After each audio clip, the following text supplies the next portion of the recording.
Alright, so check this out, ProCutters. I'm out here trying to work in my barn again.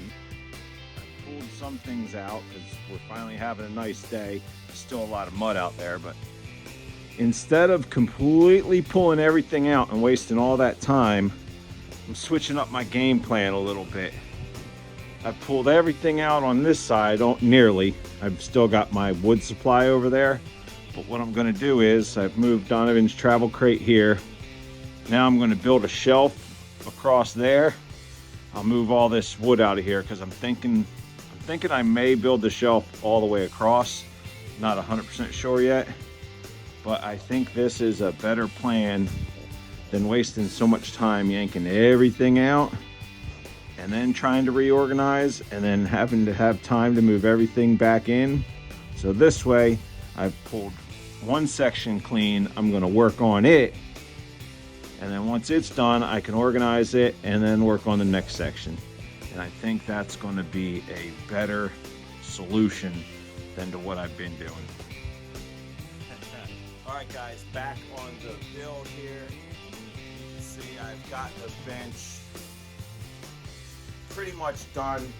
I don't have the top secured yet because you'll see I've just got the 2x4 on the front and back, and since I've only got 3/8 plywood here, I'm going to need to put some supports across,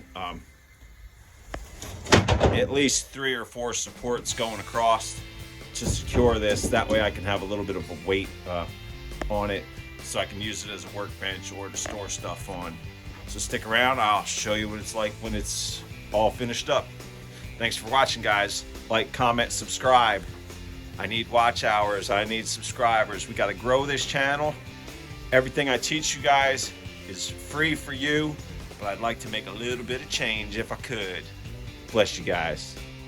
Now I've got the bench top done. See, I put 3 screws in at each section, and then underneath what I did was put a 2x4 in, and I did that every 2 foot, so I added 3 of them, and it gives me a nice secure bench to work on. I can store stuff on here, I can work on here. Either way, I've got a nice bench now. It's going to help me organize my barn a little bit more than what I've already got. Thanks again for watching.